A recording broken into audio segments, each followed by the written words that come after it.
सभी को प्रभु यीशु मसीह के पवित्र नाम में जय मसीह की। जो हमारे साथ यूट्यूब और फेसबुक के माध्यम से जुड़े हुए हैं और जो यहाँ पर उपस्थित हैं, हम सभी का बीबीसीएफ देहरादून की कलीसिया में स्वागत करते हैं। आइए हम अपने सर को झुकाएंगे, आँख बंद करेंगे और परमेश्वर से प्रार्थना करेंगे। धन्यवाद करते हैं परम प्रधान परमेश्वर प्रभु यीशु मसीह, हम आपका हृदय से धन्यवाद करते हैं कि आपने हम सभी को अभी तक सुरक्षित और जीवित रखा है परमेश्वर। और इस बीमारी के मध्य में परमेश्वर आपने हमें बचा कर रखा है, इसके लिए धन्यवाद करते हैं। धन्यवाद करते हैं कि आपने हमें अपनी सेवा और महिमा में इस्तेमाल कर रहे हैं, इसके लिए धन्यवाद करते हैं परमेश्वर। आपसे प्रार्थना करते हैं कि जब हम गीत के माध्यम से आपकी स्तुति बड़ाई प्रशंसा तारीफ करते हैं प्रभु, तो आप हमारे साथ होना, हमारे संग होना है। हे परमेश्वर, आराधना के शेष भाग को आपके हाथ में समर्पित करते हुए प्रार्थना विनती अपने उद्धारकर्ता परमेश्वर के प्रिय पुत्र प्रभु यीशु मसीह के नाम से करते हैं, आमीन। आइए हम भजन 46 पढ़ते हुए आज की आराधना सभा को आरंभ करेंगे। पवित्र शास्त्र में इस प्रकार से लिखा हुआ है, परमेश्वर हमारा शरण स्थान और बल है, संकट में अति साहस से मिलने वाला सहायक। इस कारण हमको कोई भय नहीं, चाहे पृथ्वी उलट जाए और पहाड़ समुद्र के बीच में डाल दिए जाए, चाहे समुद्र गरजे और फेन उठाए और पहाड़ उसकी बाढ़ से कांप उठे। एक नदी है जिसकी नहरों से परमेश्वर के नगर में अर्थात परम प्रधान के पवित्र निवास स्थान में आनंद होता है। परमेश्वर उस नगर के बीच में है, वह कभी टलने का नहीं। पाँव फटते ही परमेश्वर उसकी सहायता करता है। पद 6, जाति जाति के लोग झल्ला उठे, राज्य राज्य के लोग डगमगाने लगे। वह बोल उठा और पृथ्वी पिघल गई। सेनाओं का यहोवा हमारे संग है, याकूब का परमेश्वर हमारा ऊंचा गढ़ है। परमेश्वर इस वचन पर पढ़े जाने और सुने जाने पर आप सभी को आशीष प्रदान करें। आराधक टीम से हम चाहेंगे कि वो सामने आए, गीत गाने में कलीसिया की अगुवाई करें। आप सबको जय मसीह की। आइए हम परमेश्वर की आराधना स्तुति करें। कुछ गीतों को गाते हुए जो है परमेश्वर की महिमा में समय को व्यतीत करेंगे। आइए हम गीत गाएंगे, तेरे पास आता हूँ। इस गीत को गाते हुए जो है हम अपने धन्यवाद के विषय और अपनी बलिदान को हम चढ़ा सकते हैं, उसकी स्तुति आराधना कर सकते हैं।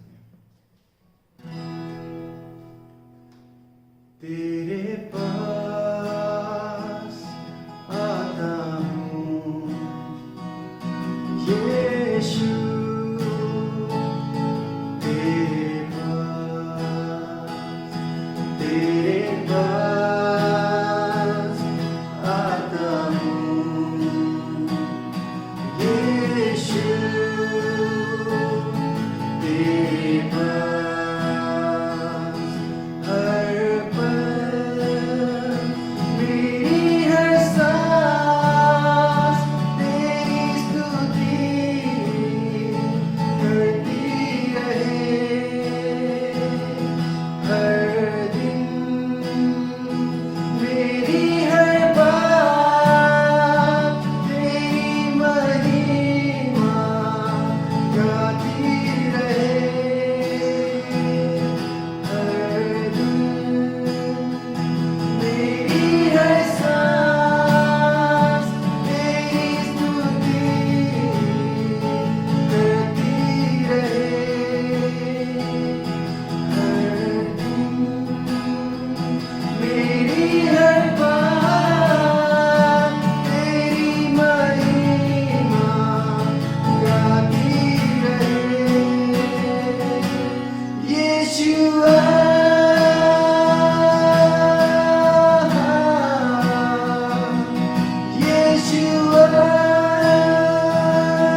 गीत गाएंगे, आराधना में है छुटकारा, आराधना में है चंगाई।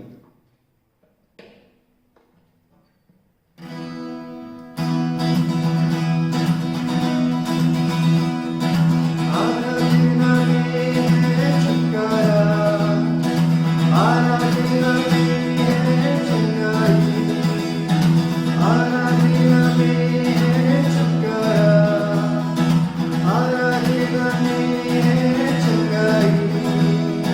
सारे प्राणा में शांति आनंद देता है, चांद से भी प्यारा प्रभु।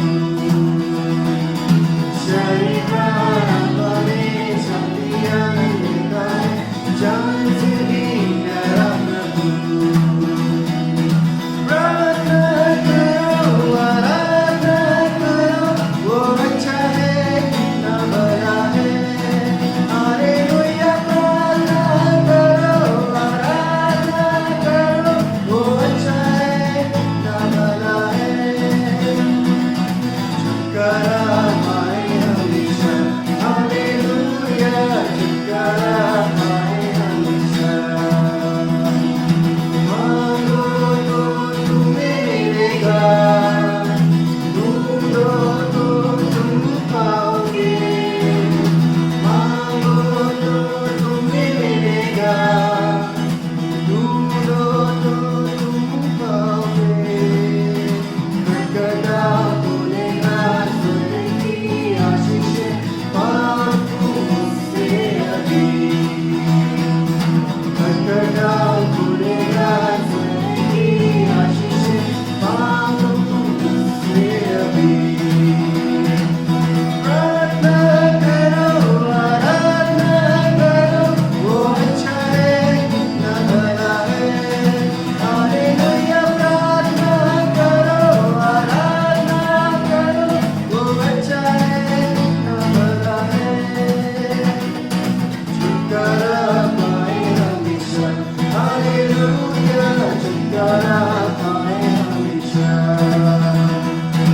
प्रार्थना करो निरंतर, प्रार्थना करो विश्वास से, प्रार्थना करो निरंतर, प्रार्थना करो विश्वास से।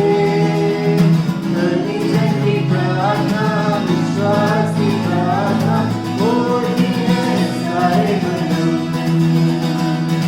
धनी जन की प्रार्थना, विश्वास की प्रार्थना, होती है सारे बंधन। प्रार्थना करो, आराधना करो, वो अच्छा है कितना बड़ा है। हालेलुया, प्रार्थना करो, आराधना करो, वो अच्छा है कितना बड़ा है। छुटकारा पाए हमेशा, हालेलुया, छुटकारा पाए हमेशा। ये गीत बताते हैं कि प्रार्थना करो, आराधना करो, वो कितना अच्छा और भला है। और हम ऐसे समय में जो है, जब देश में महामारी फैल रही है, बेरोजगारी है और खाने के लिए खाना नहीं है, रहने के लिए स्थान नहीं है, आइए हम लगातार प्रार्थना में बने रहें ताकि जो हमारे देश की परिस्थिति हैं वो सब जो है ठीक हो सके और फिर से वापस से जो है सब कुछ अच्छा हो सके, ताकि किसी भी प्रकार की कोई समस्या ना हो किसी व्यक्ति के साथ में, चाहे खाने की, चाहे रहने की, चाहे बीमारी की, चाहे धन की, किसी भी प्रकार की। आइए हम विश्वास और प्रार्थना में बने रहें ताकि जो है उसकी दया और अनुग्रह हमारे जीवन में बनी रहे। आइए हम दुआ करेंगे। परमेश्वर पिता, हम धन्यवाद करते हैं प्रभु, हम आपसे विनती और प्रार्थना है प्रभु जी, निरंतर प्रभु जी, लगातार प्रभु जी लगे रहते परमेश्वर पिता। हम आपसे प्रार्थना करते प्रभु जी, हमारी दुहाइयों पर, विनतियों पर प्रभु जी आप कान लगाएं प्रभु जी, ध्यान दें प्रभु। आप प्रभु जी अपनी इच्छा के अनुसार हमारे जीवन में प्रभु जी अपने कार्यों करें प्रभु जी, अपनी भलाई को प्रभु जी, अपने अनुग्रह को प्रभु जी हमारे जीवन में ले जाके परमेश्वर पिता हम किसी प्रकार की कमी घटियों से प्रभु जी जूझे ना पिता परमेश्वर, किसी प्रकार की बीमारियों में प्रभु जी पड़े पड़े मर न जाए, भूख से ना मर जाए पिता परमेश्वर। खुदाबंद यीशु मसीह, हम आपसे विनती और प्रार्थना करते हैं प्रभु जी, हमारा प्रभु जी आसरा आप हैं पिता परमेश्वर, और प्रभु जी हम प्रभु जी आपकी शरण में प्रभु जी आए हैं। हमारे विनती और प्रार्थना करें प्रभु जी हम जो प्रार्थना करते हैं उनको सुने प्रभु, और जो हमारी विनती और प्रार्थनाएं जो हम करते हैं परमेश्वर पिता, उनकी ओर प्रभु जी अपने कान लगाएं खुदा यीशु मसीह। आपसे विनती और प्रार्थना करते हैं प्रभु कि आप जो परमेश्वर पिता हमारे जीवन में अपना अनुग्रह करते हैं और प्रभु जी हमेशा बना रहे परमेश्वर। ये आराधना और गीत के द्वारा से प्रभु जी खुदावंद यीशु मसीह जो आपको महिमा मिली प्रभु जी, वो निरंतर प्रभु जी हमें से प्रत्येक के जीवन से मिलती है। प्रार्थना प्रभु यीशु मसीह के नाम से मांगते हैं, आमीन। आप सबको जय मसीह की। एक बार फिर से हम परमेश्वर के भवन में आपका स्वागत करते हैं।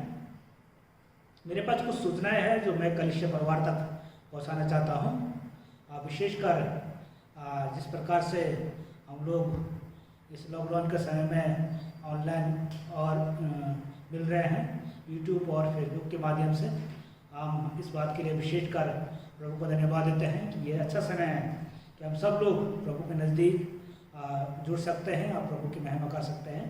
और विशेषकर जब शुक्रवार की शाम को जब हम सब लोग मिलके प्रभु की आराधना, प्रभु के साथ प्रार्थना और वचन के साथ संगति करते हैं, हम इस बात का विशेषकर धन्यवाद देते हैं। हम चाहते हैं कि जितने भी लोग हमारे कलीसिया परिवार के हैं वे सभी लोग शाम को 6 बजे से लेकर 7 बजे तक प्रभु के वचन को सुनने के लिए, आराधना के लिए और प्रार्थना के लिए इससे जुड़ सकते हैं और हम सब लोग मिलकर प्रभु की आराधना प्रार्थना करेंगे। और विशेषकर प्रभु का धन्यवाद देते हैं इस समय के लिए। और प्रभु इन दिनों में प्रभु हमको अपनी सेवा के लिए बहुत ऐसा इस्तेमाल कर रहा है, और जो इमरजेंसी सेवा, फूड सेवा है, और उसको द्वारा प्रभु हमको इस्तेमाल कर रहा है कि हम जगह जगह लोगों को राशन वितरण कर रहे हैं। हम प्रभु का विशेषकर धन्यवाद देते हैं इस समय के लिए। मेरे पास कुछ प्रार्थना का निवेदन है जो हम चाहते हैं कि इस कलीसिया के पासवान पास्टर सुनील जॉन जी प्रभु के सिंहासन तक पहुँचाएंगे और विशेषकर प्रार्थना करेंगे बहन प्रतिभा के लिए। प्रभु उसको चंगाई दे और उसके परिवार को संभाले और उसके परिवार में अपना अनुग्रह बनाए रखे, और उसके जीवन के लिए हम विशेषकर प्रार्थना करेंगे भाई दीपक के लिए। उसके लिए उसने जॉब के लिए जब बात की है उसकी जॉब लगने पाए ताकि उसके परिवार का अच्छे से पालन पोषण हो सके, इसके लिए प्रार्थना करेंगे। भाई संतोष के लिए प्रार्थना करेंगे, उसके पेट में दर्द रहता है, प्रार्थना करेंगे प्रभु उसको चंगाई दे। और विशेषकर प्रार्थना करेंगे जब जुलाई के 1 तारीख से इंग्लिश कोर्स स्टार्ट हो रहा है, तो प्रार्थना करेंगे कि प्रभु उस कोर्स के द्वारा बहुत सारे लोग एक दूसरी भाषा को सीख सके, अंग्रेजी भाषा को सीख सके, इसके लिए प्रार्थना करेंगे। और भारत के बहुत जगह से इस कोर्स से लोग जुड़ेंगे, उसके लिए प्रार्थना करेंगे। और अगस्त के महीने 3 तारीख से CFC कोर्स और आश्रम बाइबल कोर्स स्टार्ट होगा, उसके लिए प्रार्थना करेंगे कि प्रभु हमारे देश में कोरोना की इस प्रॉब्लम से सबको छुटकारा दे, और ताकि लोग यहाँ पर आके प्रभु के वचन को सीख सके और प्रभु की महिमा कर सके। मैं चाहता हूँ कि इस कलीसिया के पासवान पास्टर सुनील जॉन जी सामने आएंगे और इन प्रार्थनाओं को प्रभु के सिंहासन तक पहुँचाएंगे। आइए हम लोग प्रभु से इन विषयों के लिए प्रार्थना करें। अपने अपने स्थान पर हम लोग खड़े हो जाएंगे और अपने अपने आंखों को बंद करेंगे, सरों को झुकाएंगे और प्रभु के सामने जो है इन सारे विनतियों को रखेंगे। पिता परमेश्वर, आपका धन्यवाद और शुक्रिया करते हैं प्रभु जी, क्योंकि आप धन्यवाद के योग्य परमेश्वर हैं। प्रभु जी धन्यवाद देते हैं वो सारे काम जो प्रभु आपने कलीसिया परिवार के जीवन में आपने किया, इसके लिए धन्यवाद प्रभु जी। धन्यवाद कि प्रभु आपने प्रभु जी पूरे कलीसिया परिवार को बचा के रखा, प्रभु जी हमारे देशवासियों को बचा के रखा इस महामारी के दौरान। प्रभु इसके लिए धन्यवाद देते हैं।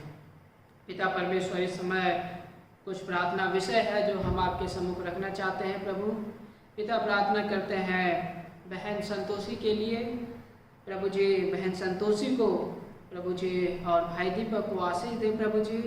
और प्रार्थना करते हैं कि जो उन्हें काम धंधा की ज़रूरत है वो प्रदान करें प्रभु। प्रार्थना करते हैं प्रभु जी भाई संतोष के लिए प्रार्थना करते हैं जिनके पेट में दर्द रहता है। प्रभु प्रार्थना है कि भाई को छुए और चंगाई दे प्रभु। आपके नाम से भाई संतोष पूरी रीति से चंगे हो जाए प्रभु और वो स्वस्थ हो सके। पिता परमेश्वर, इस तरीके से प्रार्थना करते हैं बहन प्रतिभा के लिए। आपकी दया और कृपा दृष्टि मांगते हैं बहन के जीवन में। और प्रभु जी बहन को प्रभु जी पूरी रीति से प्रभु आप चंगाई दें प्रभु जी। आप उनके जीवन में अद्भुत काम करें और हर एक प्रकार का जो शारीरिक तकलीफ है वो प्रभु यीशु आपके नाम में दूर होने पाए। प्रार्थना करते हैं अंकल आंटी के लिए, पूरे परिवार के लिए। प्रभु जी आप पूरे घराने को संभाल के रखें और प्रभु जी बहुतायत से आप इस्तेमाल करें। प्रभु जी बच्चों को जो भी काम धंधे की ज़रूरत है वो काम धंधे प्रभु जी मिलने पाए और इस तरीके से आने वाले समय में प्रभु जी आपके नाम को प्रभु उस परिवार के द्वारा महिमा मिलने पाए। पिता परमेश्वर हम प्रार्थना करते हैं प्रभु जी ESL कोर्स के लिए जो जुलाई महीना से शुरू होगा।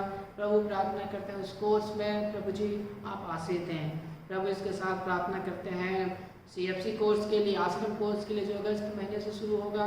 प्रार्थना है उसमें भी आशीष दें प्रभु। अपने चुने हुए प्रभु जी बच्चों को दें इस कोर्स में ताकि वे लोग प्रभु जी विभिन्न कोर्सों के माध्यम से आपके वचन को सीख सके और आप में बढ़ सके। प्रभु पिता परमेश्वर हम प्रार्थना करते हैं इस समय प्रभु जी अपने देशवासियों के लिए प्रार्थना करते हैं। प्रभु राज्य के लोगों के लिए प्रार्थना करते हैं। प्रभु जी जहाँ कहीं भी प्रभु कोरोना की महामारी है, प्रभु जी बीमारी है, इसको प्रभु जी हमारे बीच में से दूर करें। प्रभु जी आप कृपा और दया करें। प्रभु जी प्रार्थना करते हैं हर एक जन जो प्रभु जी लोगों की सेवकाई में लगे हुए हैं। प्रभु जी विभिन्न माध्यमों से डॉक्टर, नर्स और प्रभु जी विभिन्न तरीके से लगे हुए हैं। प्रभु प्रार्थना करते हैं आप उनकी रक्षा है, हिफाजत करें। प्रभु जी प्रार्थना करते हैं जो प्रभु जी हमारे देश की ज़रूरतें हैं पूरा करें। प्रभु जी पिता परमेश्वर इसके साथ हम प्रभु जी प्रार्थना करते हैं कि आप प्रभु जी पूरे बाइबल वन क्रिश्चियन फेलोशिप की जो टीम है प्रभु जी, जो मंडली है प्रभु जी, आप प्रभु जी इस दौरान जो आवश्यकतामंद लोग हैं प्रभु जी उन तक पहुंचने में, उन्हें इमरजेंसी फूड एड पहुंचाने में, फेस मास्क पहुंचाने में प्रभु जी, उनकी देखभाल करने में प्रभु जी आप मदद करें। प्रभु जी हम धन्यवाद देते हैं। प्रभु जी प्रार्थना करते हैं इस सारे प्रार्थनाओं को आपके हाथ में सौंप देते हैं। धन्यवाद देते हैं पिता। प्रार्थना को प्रभु यीशु मसीह के नाम में करते हैं, आमीन। अब यह समय परमेश्वर को भेंट देने का है। यदि आपके पास है तो आप परमेश्वर को भेंट चढ़ाएं। यदि आप चाहते हैं कि इस भेंट के माध्यम से उन ज़रूरतमंदों की सहायता की जाए तो आप कर सकते हैं। और यदि आप चाहते हैं कि इस भेंट को कलीसिया के माध्यम से लोगों की सहायता की जाए तो आप स्क्रीन पर दिखाया जाएगा चर्च का अकाउंट, उसमें जमा कर सकते हैं ताकि इस भेंट के माध्यम से चर्च की उन्नति या ज़रूरतमंदों की सहायता की जा सके। अब यह भेंट लेने में ग्रेस आएगी, हम सबकी सहायता मदद करेगी और गीत गाने में भाई अंकित कलीसिया की अगुवाई करेंगे।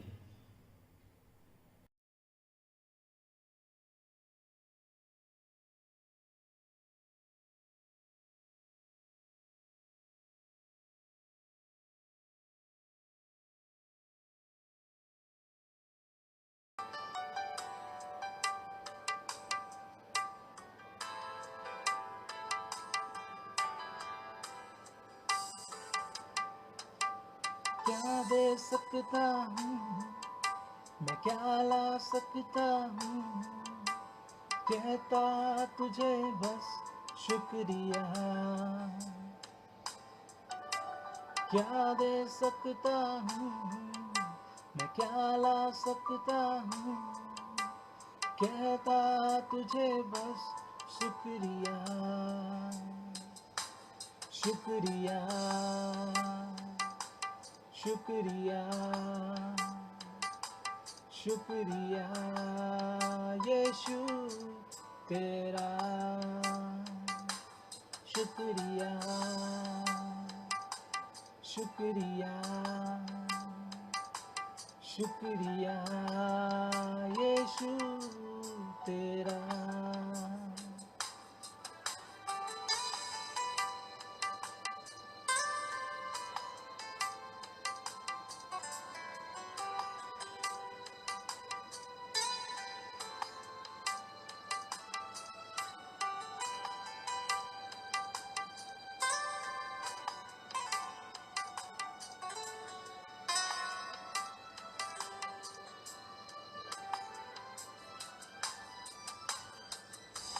सारी दुनिया तेरी है, सब कुछ तूने रचाया है। सारी दुनिया तेरी है, सब कुछ तूने रचाया है। मुझको भी तूने बनाया है, तेरे जैसा किया है। मुझको भी तूने बनाया है,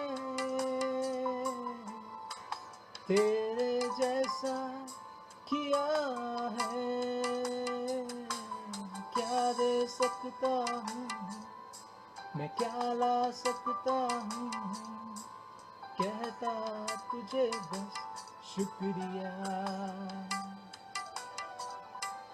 क्या दे सकता हूँ मैं, क्या ला सकता हूँ, कहता तुझे बस शुक्रिया। शुक्रिया शुक्रिया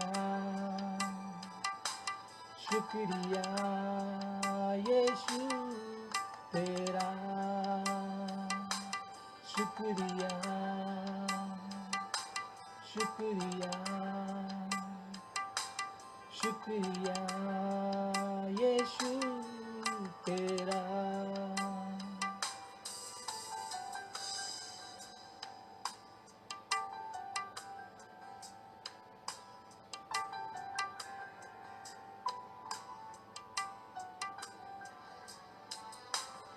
शुक्रिया शुक्रिया शुक्रिया तेरा।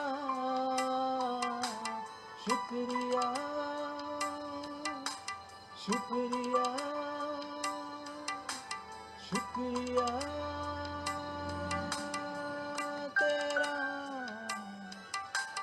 शुक्रिया शुक्रिया शुक्रिया। आइए हम सब उस दान के लिए प्रार्थना करते हैं जिन लोगों ने यह दिया है।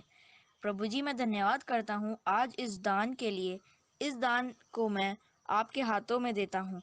जिसने भी यह दान अपनी कमी घटी से दिया है, प्रभु जी उनके भंडारों को आप भरिए। मैं आपके नाम से मांगता हूँ, आमीन। अब यह समय परमेश्वर के वचन सुनने का है। कलीसिया के पासवान पास्टर सुनील जी को हम यहाँ पर आमंत्रित करते हैं कि वो सामने आए और प्रभु के वचन से हम सबको सिखाएं।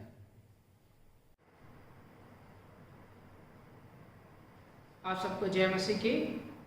इस समय हम लोग प्रभु के वचन को देखेंगे और आप सब लोग जहाँ कहीं भी आप हमें YouTube या Facebook के माध्यम से हमें देख रहे हैं, आपसे निवेदन है कि आप अपने अपने बाइबल को अपने साथ ले लें और जब प्रभु के वचन को पढ़ा जाता है आप अपने स्थान पर खड़े हो जाएं। और इस समय प्रभु का वचन हम लोग प्रेरितों के काम 16 अध्याय 16 पद से लेकर के 34 पद के बीच में देखेंगे। प्रेरितों का काम 16 अध्याय 16 पद से लेकर के 34 पद के बीच में यह इस प्रकार से लिखा हुआ है। तब ऐसा हुआ कि जब हम प्रार्थना करने के स्थान को जा रहे थे तो हमें एक दासी मिली जिसमें भविष्य बताने वाली आत्मा थी। वह शकुन विचारने के द्वारा अपने स्वामियों के लिए बहुत रुपये कमा लाती थी। वह पौलुस और हमारे पीछे आकर बार बार चिल्लाने लगी, ये मनुष्य परम प्रधान परमेश्वर के दास हैं जो तुम्हें उद्धार के मार्ग का संदेश सुनाते हैं। वह कई दिनों तक ऐसा करती रही, परंतु पौलुस अत्यंत क्रोधित हुआ और उसने मुड़कर उस आत्मा से कहा, मैं तुझे यीशु मसीह के नाम से आज्ञा देता हूँ कि उसमें से निकल जा। और वह उसी क्षण उसमें से निकल गई। जब उसके स्वामियों ने देखा कि हमारी कमाई की आशा समाप्त हो गई तो वे पौलुस और सिलास को पकड़कर और घसीटकर चौक में अधिकारियों के सम्मुख ले गए और उन्हें मुख्य न्यायाधीशों के सामने लाकर उन्हें कहा, ये यहूदी हमारे नगर में बड़ी गड़बड़ी मचा रहे हैं और ऐसी रीतियों का प्रचार कर रहे हैं जिन्हें मानना या ग्रहण करना हम रोमियों के लिए उचित नहीं। भीड़ इकट्ठी होकर उन पर चढ़ आई और न्यायाधीशों ने कपड़े फाड़ कर उतार डाले और आज्ञा दी कि उन्हें बेंत लगाए जाए, और बेंत से बहुत पिटवा कर उन्हें बंदीगृह में डाल दिया और जेल के दारोगा को आज्ञा दी कि उनकी कड़ी चौकसी करे। उसने ये आज्ञा पाकर उन्हें बंदीगृह के भीतरी भाग में डाल दिया और उनके पैर काठ में जकड़ दिए। अर्धरात्रि के लगभग पौलुस तथा सिलास प्रार्थना कर रहे थे तथा परमेश्वर की स्तुति के गीत गा रहे थे और कैदी उनकी सुन रहे थे। तभी अचानक एक बड़ा भूकंप आया जिससे कि बंदीगृह की नींव हिल गई और तुरंत सब द्वार खुल गए और सबकी बेड़ियां खुल गईं। तब दारोगा नींद से जागा और उसने जेल के द्वारों को खुला देखा तो अपनी तलवार खींच ली और यह सोचकर कि कैदी भाग गए हैं अपने आप को मारने पर ही था। तभी पौलुस ने जोर से पुकार कर कहा, अपने आप को कोई हानि न पहुंचा, क्योंकि हम सब यही हैं। और वह बत्ती मंगाकर तेजी से भीतर गया और पौलुस तथा सिलास के सामने भय से कांपते हुए गिर पड़ा और उन्हें बाहर लाकर उनसे कहा, सज्जनों, उद्धार पाने के लिए मैं क्या करूं? उन्होंने कहा, प्रभु यीशु पर विश्वास कर तो तू और तेरा घराना उद्धार पाएगा। तब उन्होंने उसको तथा उसके घर के सब लोगों को प्रभु का वचन सुनाया और उसी घड़ी रात को उन्हें ले जाकर उनके घाव धोए और तुरंत उसने उनके सारे घराने ने बपतिस्मा लिया और उन्हें अपने घर लाकर उसने उनके लिए भोजन परोसा और सारे कुटुंबी सहित परमेश्वर पर विश्वास करके बड़ा आनंद मनाया। परमेश्वर अपने वचन के भरे जाने और सुने जाने में आशीष दे। कृपया आप अपने स्थान पर बैठ जाएं। आइए हम लोग वचन को समझने के लिए प्रभु से सहायता मांगे। परमपिता परमेश्वर, आपके सम्मुख हम लोग उपस्थित हैं प्रभु जी, जब हम इन वचनों को हमारे सम्मुख प्रभु जी पढ़ा गया है, पिता परमेश्वर इसको समझने में सहायता करें। प्रभु जी, इस वचन को समझ करके अपने जीवन में लागू करने में मदद करें प्रभु जी। धन्यवाद देते हैं इन वचनों के लिए। दुआ प्रभु यीशु मसीह के नाम में करते हैं, आमीन। आज के जिस वचन को हम लोग देखना चाहते हैं, उस वचन का जो शीर्षक है वो है जेल में बंद लेकिन प्रभु में आजाद। जेल में बंद लेकिन प्रभु में आजाद। जेल जो शब्द होता है वो शब्द बड़ा जो है डरावना तस्वीर प्रस्तुत करता है। और जब भी जेल के बारे में हम सोचते हैं तो जेल के बारे में सोचने के बाद जो है अंधेरा सा रूम, छोटा कमरा जहाँ पर लाइट की सही व्यवस्था नहीं, जहाँ पर जो है लोहे के छड़ लगे हुए रहते हैं, गेट जो है बाहर से लॉक रहता है, हाथ और पाँव में जो है जंजीरें बंधी होती है। उस कमरे की सुरक्षा जो है सुरक्षा गार्ड करते हैं। और कोई भी आदमी जो है इस तरीके से, संसार में कोई भी आदमी हो, किसी भी जेल को जो है कोई भी आदमी पसंद नहीं करता है।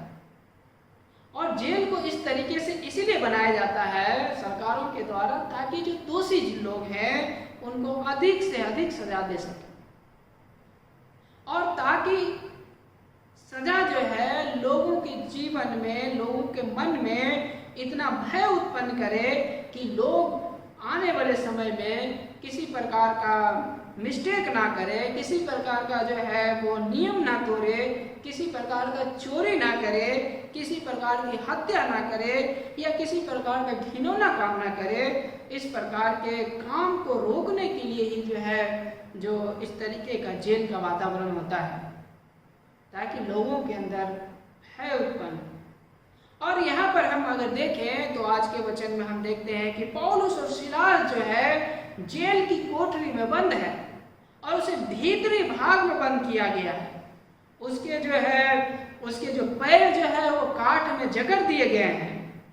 और पौलुस और सिलास को जो है जेल में इसलिए नहीं डाला गया है कोई गलत काम के लिए, परंतु अच्छे काम के लिए डाला गया है।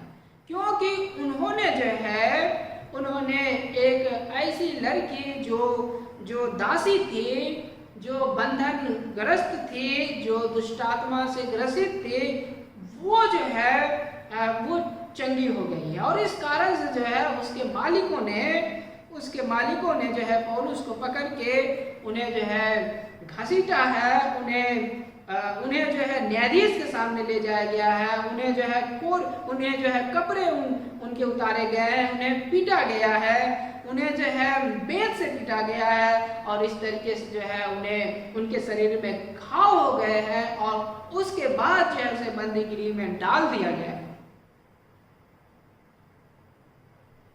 लेकिन ऐसी परिस्थिति में भी प्रियो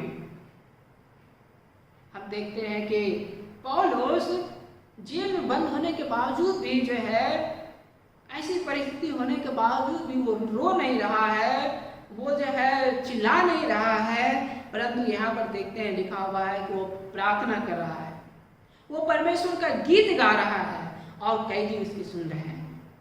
यहाँ पर 25 पद में लिखा हुआ है, और रात्रि के लगभग पौलुस तथा सिलास प्रार्थना कर रहे थे तथा परमेश्वर की स्तुति के गीत गा रहे थे, और कैदी उनकी सुन रहे थे।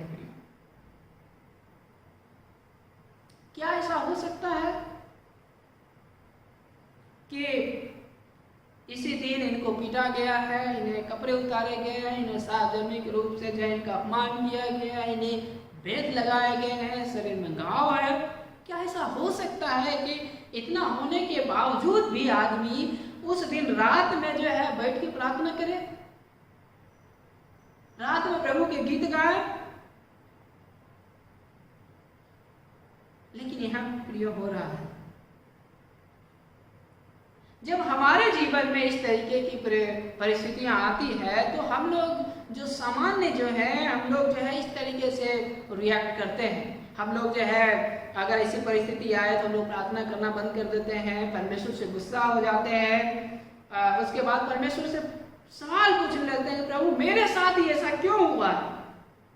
मैं तो काफी समय से विश्वास करता हूँ, मैं जो है बहुत समय से जो है आपकी सेवा करता हूँ, मैं जो है कभी कलीसिया में दशमांश देना नहीं भूला, मैं जो है कभी कलीसिया जाना नहीं भूला, मैं जो है सार्वजनिक रूप में प्रार्थना करना नहीं भूला, मैं जो है व्यक्तिगत जीवन में प्रार्थना नहीं करना भूला, फिर भी प्रभु मेरे साथ ऐसा क्यों हुआ? इस तरीके का हम सवाल पूछने लग जाते हैं। और जबकि ये जो महामारी का समय है और लॉकडाउन के समय में हम में से कई विश्वासी जो है वो विश्वास करने के बजाय जो है वो परमेश्वर से भटक गए। उन्हें जो है ना तो प्रार्थना करने में कोई इंटरेस्ट लग रहा है, ना तो वचन पढ़ने में कोई इंटरेस्ट लगा, ना जो है उन्हें कलीसिया की जो ऑनलाइन सर्विस होती है उसमें शामिल होने में उनको कोई इंटरेस्ट लगा, ना तो जो है जो कलीसिया के द्वारा जो गेम ग्रुप चलता है उसमें शामिल होने का इंटरेस्ट लगा, ना तो जो है प्रार्थना और उपवास जो कलीसिया के द्वारा जो चलाए जाते हैं ना तो उसमें शामिल होने का उन्हें इंटरेस्ट लगा। यानी सिर्फ महामारी और लॉकडाउन आया तो बिल्कुल जो है प्रभु से फिसलते हुए नजर आए, दूर नजर आए, विश्वास में गिरते हुए नजर आए। और अब जबकि लॉकडाउन अनलॉकडाउन, अब तो लॉकडाउन जो है खुल गया, पहला स्टेज पर है, और ऐसी परिस्थिति में भी जो है लोग, यहाँ तक विश्वासी जन भी प्रभु से दूर भागते नजर आ रहे हैं। लेकिन जब हम आज के खंड में देखें तो हम देखते हैं कि पौलुस और सिलास जेल में बंद है, उन्हें पीटा गया है, उन्हें जो है बुरी तरीके से प्रताड़ित किया गया है, लेकिन वो प्रभु से भाग नहीं रहे हैं, परंतु लिखा हुआ है वे प्रभु से जो है प्रार्थना कर रहे हैं, वे उसकी भजन गा रहे हैं। क्या ऐसा हो सकता है? हाँ मेरी ऐसा हो सकता है। हम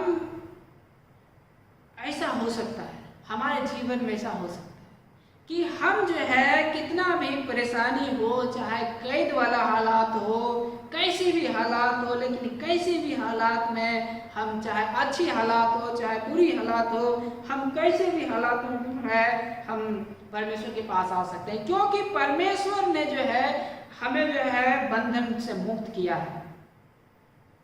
हो सकता है कि हमारे शरीर कैद में हो, लेकिन प्रियो परमेश्वर ने हमारी आत्मा को आजाद करके रखा है। हम प्रभु में आजाद हैं। सच्चाई को जानने के द्वारा, सत्य को जानने के द्वारा जो है हम, प्रभु ने हमें आजाद कर दिया और हम प्रभु में आजाद हैं।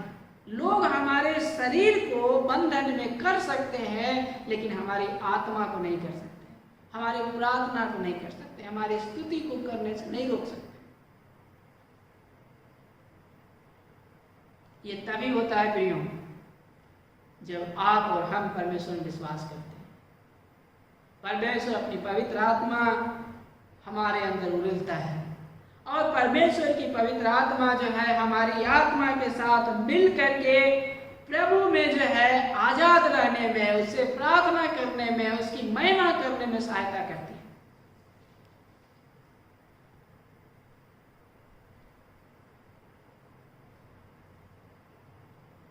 हमें से कई लोग जीवन के भिन्न भिन्न परिस्थितियों में जो है अचानक से पड़ जाते हैं और ये महामारी अचानक से आई। चाहे हम जीवन में किसी भी परिस्थिति में पड़ जाए, हम हर एक परिस्थिति में परमेश्वर में जुड़े हुए महसूस करें, परमेश्वर में जो है आजाद महसूस करें। यहाँ पर 3 प्रकार की परिस्थितियां जो है, जो जीवन में परिस्थितियां हम लोग अक्सर जो है सामना करते हैं, उस परिस्थितियों पर हम लोग विचार करेंगे।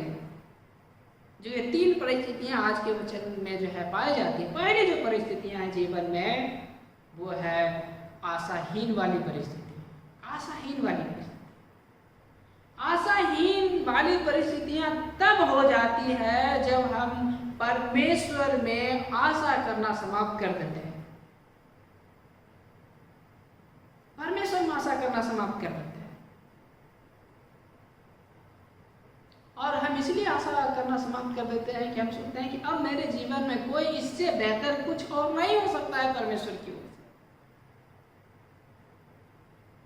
से। इसके बजाय कि हम परमेश्वर के संपूर्ण प्रभुत्व में जो है भरोसा करें कि परमेश्वर जो है संपूर्ण प्रभुत्व संपन्न परमेश्वर है, वो मेरे जीवन के हर एक क्षेत्र में जो है उसका अधिकार रखने वाला परमेश्वर है, हमारे परिस्थिति, हमें जो है इस परिस्थिति में नाश नहीं होने देगा,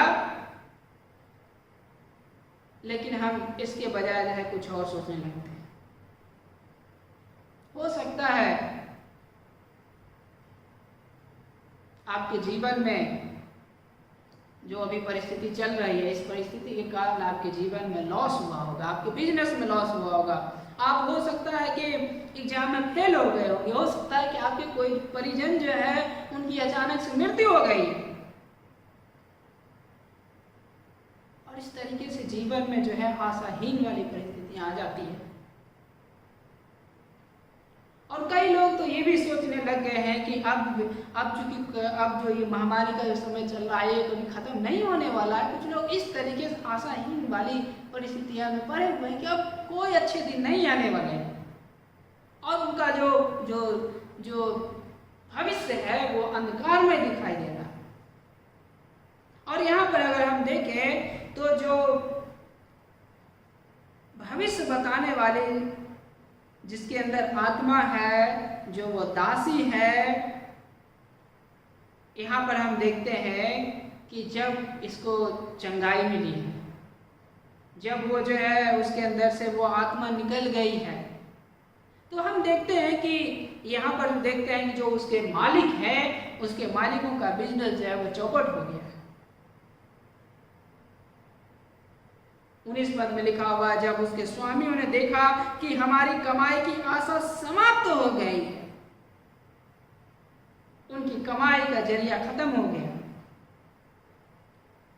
क्योंकि वो कई स्वामी थे, एक स्वामी नहीं कई स्वामी थे, जो उस दासी को इस्तेमाल करते थे शकुन विचारने के, भविष्य बताने के लिए इस्तेमाल करते थे। और भविष्य बताने का जो है हम देखते हैं कि आज के समय में भी जो है व्यापार सा चलता है। सिर्फ अभी आज के समय नहीं, पहले भी चलता था।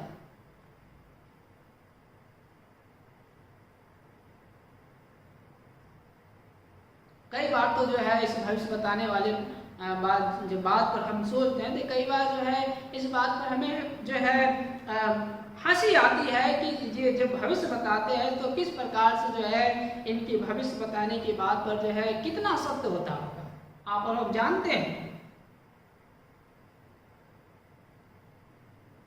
और इस तरीके का जो बिजनेस है उस बिजनेस में जो है वो करते रहते हैं भविष्य बताने के द्वारा। भविष्य बताने का जो बिजनेस है वो इस बिजनेस के द्वारा उनका मुख्य मकसद जो है वो पैसे कमाना है। बस कुछ सामान्य बातें जानते हैं और उस सामान्य बातों को जो है अगर 100 सामान्य बातें बताएंगे तो उसमें से एक आध बातें सही हो जाती है और इसी आधार पर जो है ये बिजनेस चलता रहता है। और यहाँ पर देखते हैं कि यहाँ पर जो कुछ स्वामी हैं इसी प्रकार के बिजनेस कर रहे हैं, लेकिन जब वो जो लड़की है वो लड़की चंगी हो गई है तो उसका बिजनेस की जो आशा है, कमाई की आशा जो है वो समाप्त हो गई। और जब कमाई की आशा जब समाप्त हो गई है ये तब समाप्त हुई जब हम देखते हैं कि ये लड़की पौलुस के पीछे, पौलुस और उसके साथियों के पीछे यह कहते हुए जो है चिल्ला करके कहा करती थी, बार बार कहा करती थी, एक दिन नहीं कई दिन तक कहा करती थी। 17 पद में लिखा हुआ है वो पौलुस और हमारे पीछे आकर बार बार चिल्लाने लगी है, मनुष्य परम प्रधान परमेश्वर के दास हैं जो तुम्हें उद्धार के मार्ग का संदेश सुनाते हैं। यहाँ पर अगर हम देखें तो जो दुष्टात्मा ग्रस्त जो ये लड़की है, जो दासी है, वो प्रभु के दास को पहचान ली है। वो कह रही है कि ये जो है ये पौलुस और सिलास और उनके साथी हैं वे परमेश्वर के जन हैं जो उद्धार के मार्ग का संदेश सुनाते हैं। लेकिन जिस तरीके से ये बोल रही है, चिल्ला करके बोल रही है, जिस वे में बोल रही है, इस तरीके से बोलने के द्वारा जो है लोगों में कंफ्यूजन होगा कि वास्तव में ये लड़की सही बोल रही है कि सही नहीं बोल रही। और इस कारण से जो है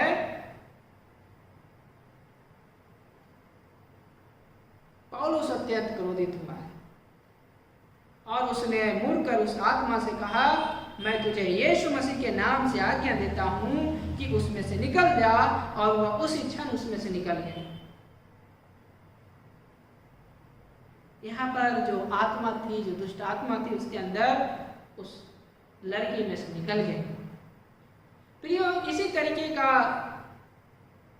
एक बार जब प्रभु कफरनहूम में थे, आराधनालय में, इसी प्रकार से वाकया हुआ और एक आदमी जिसके अंदर जो था दुष्टात्माग्रस्त व्यक्ति था, उसने ऊंची आवाज से चिल्लाकर कहा, उसने ऊंची आवाज से इस प्रकार चिल्लाया। देखिए लूका 4 अध्याय के 34 और 35 पद में लिखा हुआ है, हे नासरत के यीशु, हमें तुझसे क्या काम? क्या तू हमें नष्ट करने आया है? मैं जानता हूं कि तू कौन है, परमेश्वर का पवित्र जन। यीशु ने यह कहकर उसे डांटा, चुप रह और उसमें से निकल जा। तब दुष्ट आत्मा उसे बीच में पटक कर बिना हानि पहुंचाए उसमें से निकल गई। यहाँ पर देख रहे हैं दुष्ट आत्मा पहचानती है, यीशु को पहचानती है और उसके जो शिष्य हैं, जो उसके जो दास हैं, उसको पहचानती है।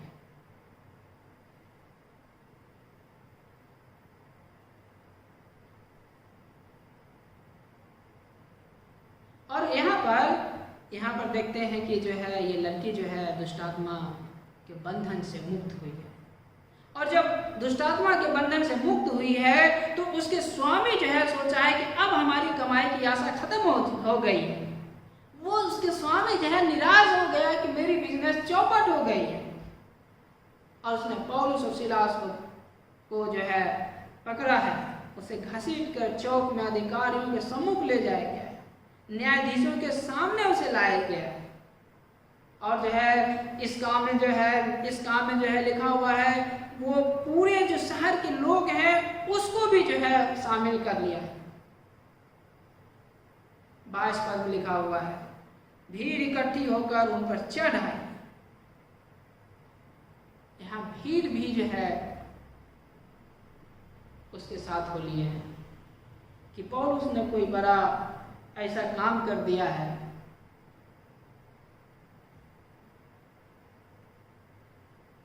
जिसके कारण लोग जो है उसके पीछे पड़े हुए हैं। पौलुस ने कोई ऐसा काम नहीं किया है। उसने जो है वो लड़की जो है जो दुष्टात्मा से में जो फंसी हुई थी वो मुक्ति हुई है, उसको मुक्ति मिला है, वो दुष्टात्मा से छूट गई है। यहाँ पर जो स्वामी जो देखते हैं कि वो आशाहीन स्वामी है, उसकी आशा समाप्त हो गई है, और आशा जब समाप्त हो गई, कमाई की जरिया समाप्त हो गई है, तो पौलुस और सिलास से जो है बदला लेने के लिए भी अपने साथ लोगों को जो है इस काम में जो है उसने जो है शामिल कर लिया है, इस काम में जो है उकसाने के लिए शामिल किया है। और यहाँ पे कि जो न्यायाधीश है, न्यायाधीश भी जो है जिसको जो है सही सच्चा न्याय करने के लिए नियुक्त किया जाता है, वो न्यायाधीश भी जो है पौलुस और सिलास की बात को सुने बगैर जो है लोगों के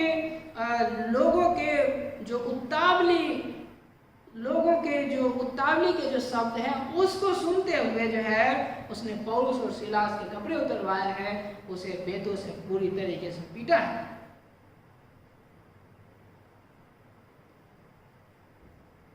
प्रियो, आज के दिन जो है आप किस प्रकार से व्यवहार कर रहे हैं? क्या आपका भी बिजनेस इस लॉकडाउन के कारण जो है समाप्त हो गया है? हो सकता है आपकी बिजनेस जो है घाटे में चल रही है इस लॉकडाउन के दौरान। हो सकता है इस लॉकडाउन के कारण जो है आपकी नौकरी चली गई हो, आपकी कमाई का जरिया खत्म हो गया हो, और इस कारण से जो है आप आशाहीन हो गए, बिल्कुल निराश हो गए, और परमेश्वर से प्रश्न पूछ रहे हैं और बोल रहे हैं प्रभु मेरे साथ ऐसा क्यों हुआ? सिर्फ परमेश्वर से ही प्रश्न नहीं पूछ रहे हैं, परंतु जो है आप उन लोगों के प्रति जो भी जो है विरोध में शामिल हो गए हैं, जिन लोगों की वजह से जो है आपके क्षेत्र में ये C-19 का जो वायरस है आपके क्षेत्र में आया है, आप उसके विरोध करने में उतर आए। हो सकता है आप विश्वासी और परिवार में जो है अकेले कमाने वाले, मैं आपको उत्साहित करना चाहता हूँ, प्रभु यीशु में भरोसा रखें। आप आशाहीन ना बने, निराश ना हो जाएं, प्रभु में भरोसा रखें कि प्रभु यीशु को आपके पूरे जीवन के ऊपर अभी भी कंट्रोल है, उसका नियंत्रण है, और आपको जो है ऐसी परिस्थिति में, जबकि आपको नुकसान हुआ है, ऐसी परिस्थिति में भी जो है वो आपको नहीं छोड़ेगा, वो आपको गिरने नहीं देगा, वो आपके लिए जो है मार्ग को निकालेगा, क्योंकि वो जो है आपका चरवाहा है। दाऊद भजन की पुस्तक 37 अध्याय के 25 पद में इस प्रकार से कहता है, 37 अध्याय के 25 पद में, भजन संहिता 37 अध्याय के 25 पद में इस प्रकार से कहता है दाऊद, मैं जवान था और अब बूढ़ा हो गया हूँ, परंतु मैंने ना तो कभी धर्मी को त्यागा हुआ और ना कभी उसके वंश को भीख मांगते देखा है। प्रियो, इस वचन पर भरोसा करें कि प्रभु आपको गिरने नहीं देगा, प्रभु आपको त्यागेगा नहीं, प्रभु आपके ऐसे परिस्थिति नहीं लाएगा कि आपके वंश है, जो आपके परिवार के जो लोग हैं, उसको भीख मांगना पड़ेगा। प्रभु के इन वचनों में भरोसा करें, विश्वास करें। प्रियो, अगर आप विश्वासी नहीं हैं और आप मुझे इस समय ऑनलाइन सुन रहे हैं यूट्यूब और फेसबुक के माध्यम से, तो मैं आपसे निवेदन करना चाहता हूँ कि कृपया आप वैसे लोगों के ऊपर आरोप लगाना बंद करें जिनके द्वारा आपके क्षेत्र में ये वायरस आया है। आप प्रभु यीशु में भरोसा करें और इस बात का भरोसा करें कि आपका जीवन अभी बेकार नहीं हुआ है, आपकी परिस्थिति इतनी बेकार नहीं हुई है, आपके जीवन में अभी बहुत अच्छा चीज आना बाकी है प्रभु यीशु के द्वारा। पैसा आपका जीवन नहीं है, यीशु आपका जीवन है और वो ही आपके जीवन का सारा स्रोत है। ऐसी परिस्थिति में प्रियो, जब आपके पास पैसे की कठिनाई है, बिजनेस चौपट हो गया है, ऐसी परिस्थिति में भी आप परिस्थिति के गुलाम नहीं हैं, आप प्रभु में आजाद हैं। ऐसी परिस्थिति में भी प्रियो, प्रभु से प्रार्थना करें, उसका भजन गाएं, उसका धन्यवाद करें। पहली बात हम देख रहे थे आशाहीन परिस्थिति। दूसरी बात हम इस समय देखेंगे, दूसरी जो परिस्थिति देखेंगे वो है कैद खाने वाली परिस्थिति। हमारे जीवन में कभी कभी कैद खाने वाला भी परिस्थितियां आती है, यानी ऐसा अनुभव होता है कि मैं कहीं कैद में हो गया। जैसा कि यहाँ पर पौलुस और सिलास कैद में दिखाई दे रहे हैं, उन्हें पीटा गया, उनके शरीर में तकलीफ है, वो कैद में है, जीवन बड़ा ही कठिन है, उन्हें स्वतंत्रता नहीं है। और इस कठिन परिस्थिति में वो कैद में है, उन्हें अपमानित किया गया है और उसे कैद खाने के सबसे अंदर वाला भाग में डाला गया है, जहाँ पर और कठिनाई है। प्रियो, ऐसे कैद खाने वाले परिस्थिति जब आपको जीवन में आती है तो किस प्रकार से इसका प्रत्युत्तर देते हैं, किस प्रकार से इस पर जो ऐसी परिस्थितियों में आप व्यवहार करते हैं? क्या आप ऐसी परिस्थिति में रोते हैं? क्या आप ऐसी परिस्थिति में परमेश्वर का को साथ देते हैं? क्या ऐसी परिस्थिति में आप प्रार्थना करना बंद कर देते हैं? क्या आप ऐसी परिस्थिति में परमेश्वर का धन्यवाद करना बंद कर देते हैं? प्रियो, इस बात को याद रखें कि परमेश्वर कैद खाने वाली जो परिस्थितियां हमारे जीवन में आने देता है ताकि हम और आप उसमें और अधिक परिपक्व हो जाएं। परमेश्वर हमको और आपको कुछ सिखाना चाहता है।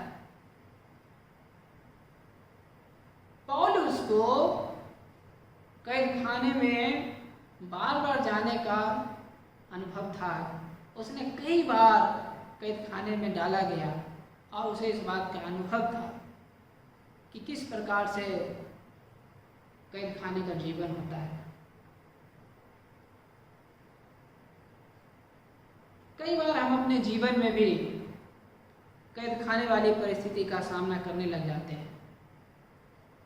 हो सकता है लॉकडाउन की वजह से कई लोग वैसे जगह अटक गए, वैसे जगह फंस गए जहाँ पर वो बाहर काम करने के लिए गए हुए थे और उन्हें वहाँ इतनी परेशानी हुई कि वो अपने आप को कैद में महसूस करने लगे और इस बात को महसूस करने लगे कि मुझे किसी तरीके से घर जाना है। कई लोग इस दौरान घर से बाहर नहीं निकल पाए इस महामारी के कारण, संक्रमण ना हो जाए इसके कारण वो बाहर नहीं निकल पाए और टहलने के नहीं निकल पाए, स्वच्छ हवा वो नहीं ले पाए। कुछ लोग तो अधिकांश समय घरों में व्यतीत करने लग गए। बच्चे स्कूल नहीं जा रहे हैं, जो अभिभावक है वो काम करने बाहर नहीं जा रहे हैं, कोई भी किसी प्रकार का बाहर जाने का एक्टिविटी नहीं हो रहा है, चाहे वो हॉलीडे पर जाना हो, चाहे वो अपने मित्रों और परिवार के सदस्यों को यहाँ जाना, सारा जो है रुक सा गया और सब कुछ जो है घर के दायरे में जो है सीमित सा हो गया। और इस कारण से जो है लोग कैद वाला जीवन जो है महसूस करने लगे।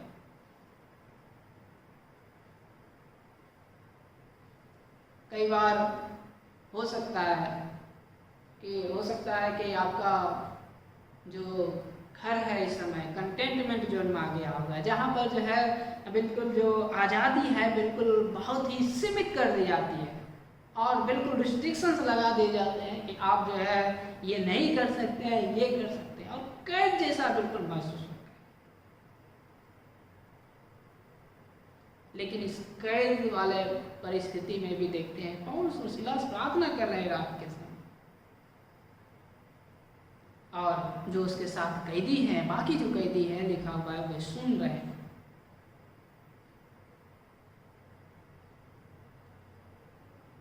क्या आप इस प्रकार से प्रार्थना करने का आदत और प्रभु के भजन गाने का आदत जो है अपने जीवन में विकास करेंगे? प्रभु के जितने भी भक्त हैं उनके जीवन में प्रार्थना का और भजन गाने का जो आदत है वो पाया जाता है। यहाँ पर 13 पद में देखते हैं कि प्रेरितों का 16 अध्याय के 13 पद में देखते हैं कि पौलुस जो है बाहर नदी के किनारे प्रार्थना करने के लिए जा रहा है। उसके बाद हम देखते हैं कि सिर्फ पौलुस ही नहीं परंतु उसके साथ अन्य साथी हैं, वो भी जा रहे हैं प्रार्थना करने के लिए। फिर यहाँ पर देखते हैं कि 16 पद में फिर ये जो है प्रार्थना करने के स्थान पे जा रहे हैं। ये लोग प्रार्थना करने के लिए जाते थे।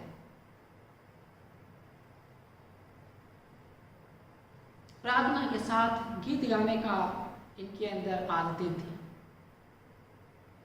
प्रभु यीशु प्रभु भोज के लोगों का शिष्यों के साथ जब उन्होंने अंतिम भोज किया, लिखा हुआ है अंतिम भोज करने के बाद अंत में जो है उन्होंने गीत गाए, भजन गाए शिष्यों के साथ।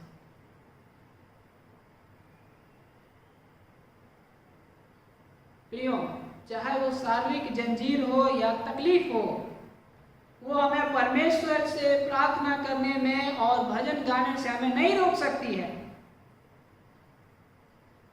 परमेश्वर से प्रार्थना और भजन करने से सिर्फ और सिर्फ आप ही अपने आप को रोक सकते हैं, परिस्थितियां आपको नहीं रोक सकती है। सबसे बड़ा जो रुकावट है वो आप खुद है अपने जीवन के। परमेश्वर में विश्वास करने के कारण परमेश्वर ने हमको और आपको आत्मिक रूप से स्वतंत्र कर दिया है। अब इस स्वतंत्रता के ऊपर जो है जो शारीरिक जंजीर जो है उसकी जो है कोई पकड़ नहीं है। परमेश्वर ने हमें हर एक प्रकार के बंधन से मुक्त किया है।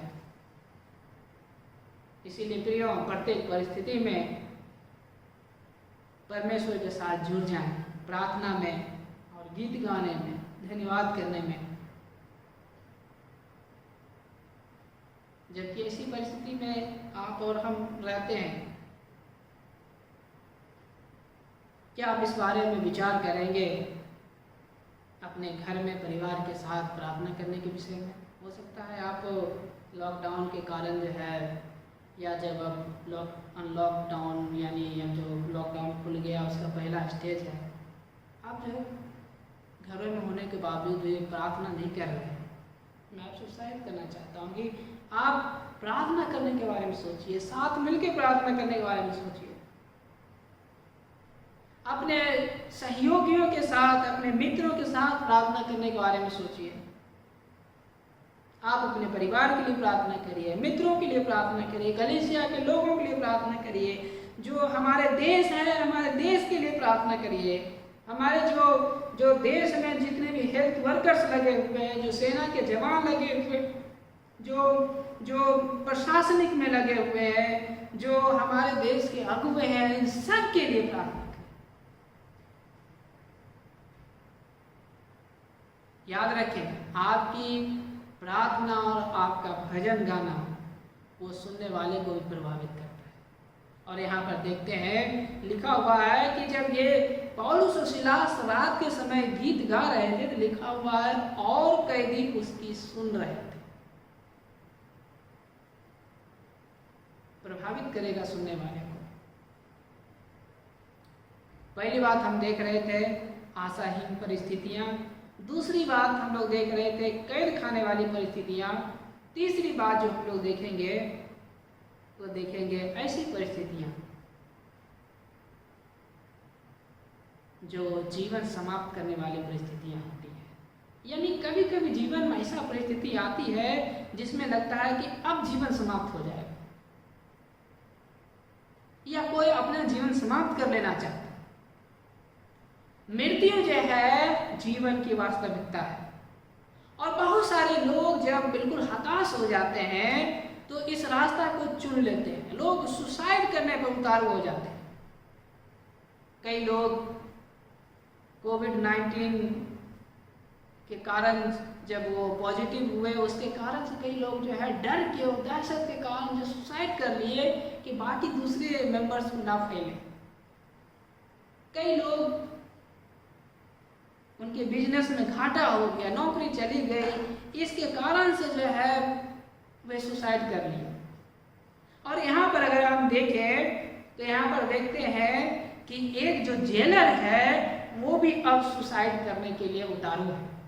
यहाँ पर 26 पद में लिखा हुआ है, 26 पद में लिखा हुआ है, तभी अचानक एक बड़ा भूकंप आया और जिससे कि बंदीगिरी की नींव हिल गई और तुरंत सब द्वार खुल गए और सब की बेरियां खुल गई। और 27 पद में लिखा हुआ है, तब दरोगा जब नींद से जागा, उसने जेल के द्वारों को खुला हुआ देखा तो अपनी तलवार खींच ली और यह सोचकर कि कैदी भाग गए हैं, अपने आप को मारने पर ही था। देख रहे हैं, ये जो जेलर है, ये जो दारोगा है, ये इतना हताश हो गया है तुरंत। इसने सोचा ये जो है सो रहा था रात के समय, ये सोने वाला ये जेलर है, और जब उठा है तो बड़े ही हताशा में जो है अपने आप को सुसाइड करने के लिए तलवार निकाला है। ऐसे सोचा है कि कैदी भाग गए हैं, और कैदी का भागना उस समय के लिए जो है, वे अगर कैदी भाग जाते थे तो जो रोमी अधिकारी लोग हैं उनके तरफ से जो है उस जेलर को सजा मिलती। हो सकता है जो कैदी को सजा मिली थी वो जेलर को सजा मिलेगी। हो सकता है कि इसकी सजा जो है जेलर को मृत्यु भी दे दी जाए, और इस कारण से जो है जेलर उस आने वाले सजा के कारण जो है उसको सोच करके जो है सुसाइड के बारे में जो है इसने सोचा है, और बिल्कुल करने पर उतारू है। लेकिन पौलुस और सिलास यहाँ पर देखते हैं, पौलुस और सिलास के साथ जो दूसरे कैदी हैं, इस मौके का फायदा उठाकर उन्हें भागा नहीं है। यहाँ तक कि पौलुस उस अंधेरे कोठरी के अंदर से इस बात को देख रहा है कि जेलर क्या कर रहा है। देख रहा है कि जेलर ने अपनी तलवार निकाली है और वो अब जो है अपने आप को सुसाइड करने वाला है। और तभी लिखा हुआ है 28 और 29 पद में, तभी पौलुस ने जोर से पुकार के कहा, अपने आप को कोई हानि ना पहुंचा, क्योंकि हम सब यही हैं। 29 पद में लिखा हुआ है, और वो बत्ती मंगाकर तेजी से भीतर गया और पौलुस तथा सिलास के सामने भय से कांपते हुए गिर पड़ा। सामान्यतः प्रियो, जो कैदी होते हैं वो जेलर से डरते हैं, लेकिन यहाँ पर अगर हम देखें तो जो जेलर है वो पौलुस और सिलास नामक दो कैदी के सामने जो है कांपते हुए गिर पड़े हैं।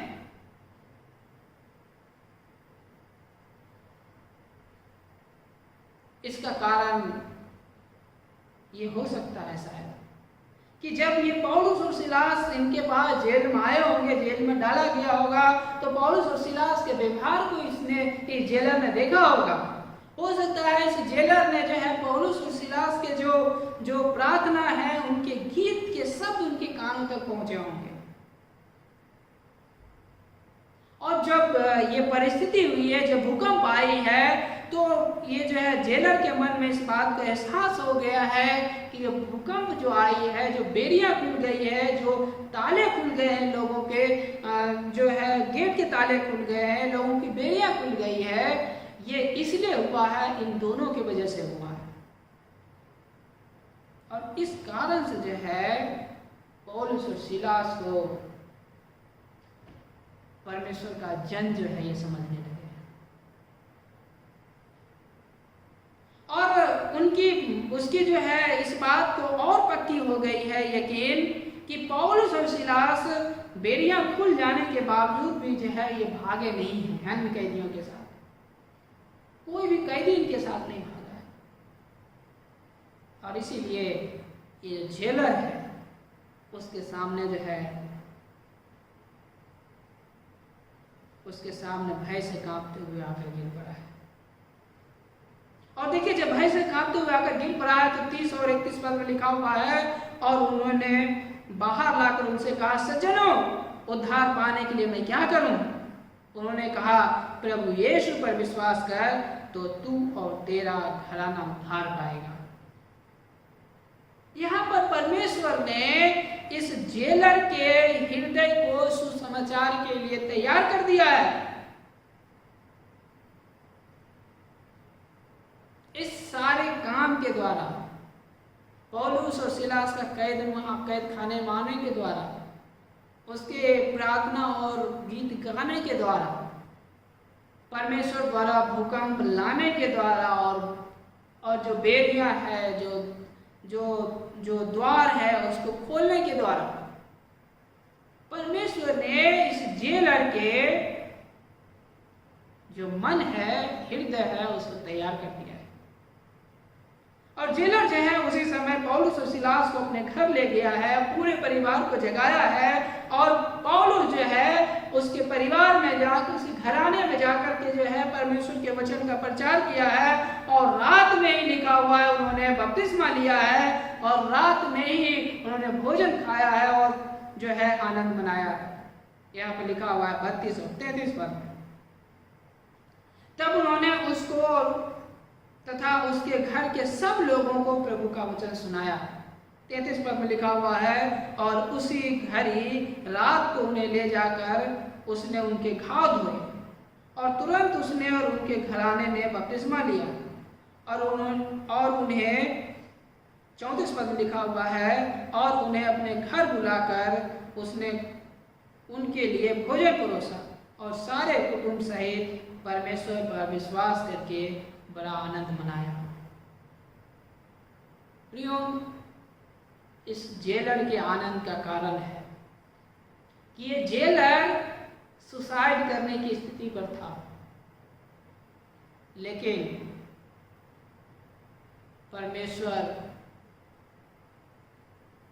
परमेश्वर ने इसे मृत्यु से बचा लिया। इस सारे काम के द्वारा, इन सारी घटनाओं के द्वारा अब उसका जीवन जो है मृत्यु से बच गया है। अब उसके जीवन में जो है उसके हृदय में आनंद आ गया है, और इस बात का आनंद है कि उसने उद्धारकर्ता यीशु को जान लिया है, क्योंकि पौलुस ने उनके घर के सब लोगों को जो है रात के समय में ही वचन को सुनाया है, तो उसका जीवन आनंद से भर गया है।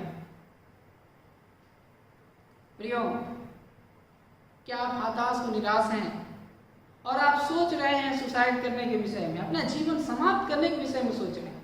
आप सोच रहे हो कि मेरी बिजनेस तो चली गई है, मेरे घर के फलाने जो लोग हैं वो चले गए हैं, मुझे जो है इस संसार में जीने का कोई मकसद मालूम नहीं होता है, मैं जो है बिल्कुल निराश हूँ, इस तरीके से हो सकता है आप सोच रहे होंगे।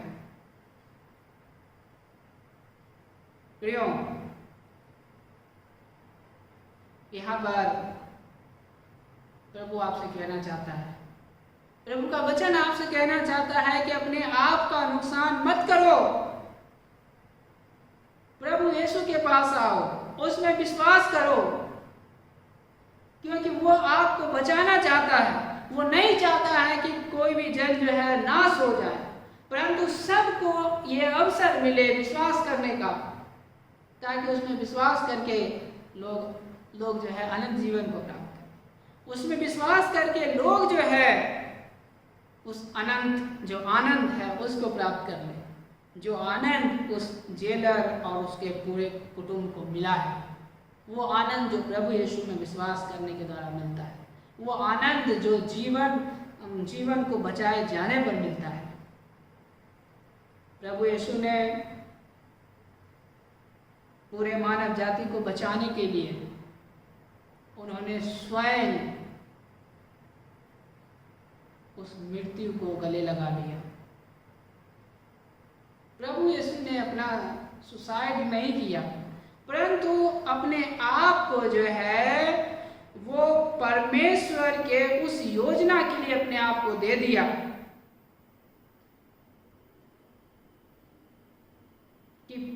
कि वो संपूर्ण मानव जाति के लिए उनके पापों को उठाकर क्रूस के ऊपर मारे जाए। प्रभु यीशु के कपड़े उतारे गए, उन्हें पीटा गया, उन्हें कोड़े लगाए गए, उन्हें कांटों का ताज पहनाया गया, उनके जो है हाथ और पांव में जो है कीले ठोकी गई क्रूस पर, उन्हें जो है कठिन यातनाएं दी गई। 6 घंटे तक प्रभु यीशु जो है क्रूस पर लटके रहे। उन्होंने अपना जीवन जो है हमें और आपको बचाने के लिए दे दिया। उन्होंने हमारी और आपकी खुशी के लिए, संसार की खुशी के लिए उन्होंने अपनी खुशी को त्याग दिया। प्रिय प्रभु यीशु आपको बुला रहा है और कह रहा है कि अपने आप को नुकसान मत पहुंचाओ। आप और अपने घराने सहित प्रभु में विश्वास करें और वो आपके जो हताश वाली जो परिस्थिति है, निराश वाली परिस्थिति है, वो आनंद में बदल देगा।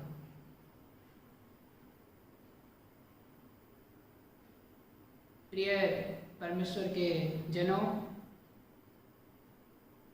किस प्रकार की परिस्थिति को आप सामना कर रहे हैं?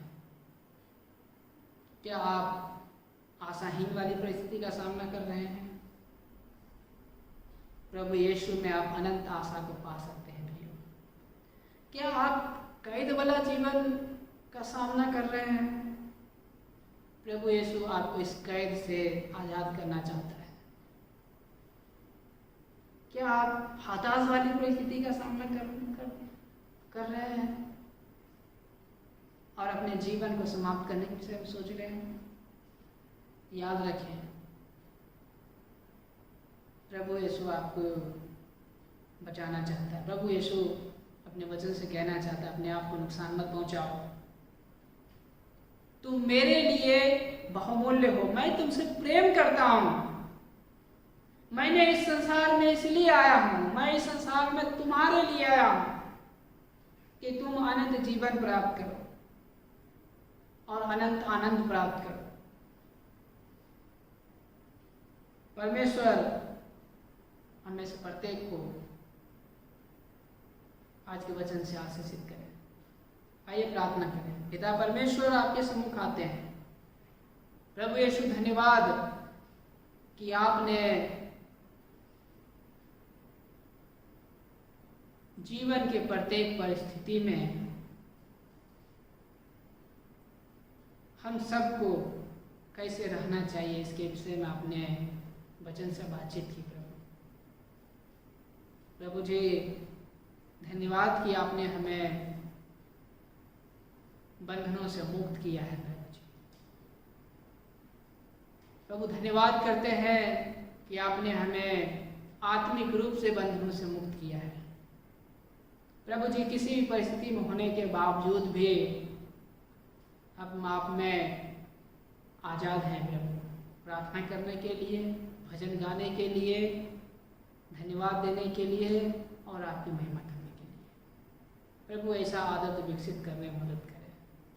हम सबको आशीष दे। दुआ प्रभु यीशु मसीह के नाम में करते हैं, आमीन। आइए आशीष की प्रार्थना के लिए हम लोग अपने अपने स्थान पर खड़े हो जाएं। अब जो ऐसा सामर्थ्य है, उस सामर्थ्य के अनुसार जो हमें क्रियाशील है कि हमारी विनती और कल्पना से कहीं अधिक बढ़कर कार्य कर सकता है, उस परमेश्वर की महिमा कलीसिया में और हमारे प्रभु यीशु मसीह में पीढ़ी से पीढ़ी तक युगानुयुग होती रहे, आमीन। सभा यहीं पर समाप्त की जाती है। आप सबको जय मसीह।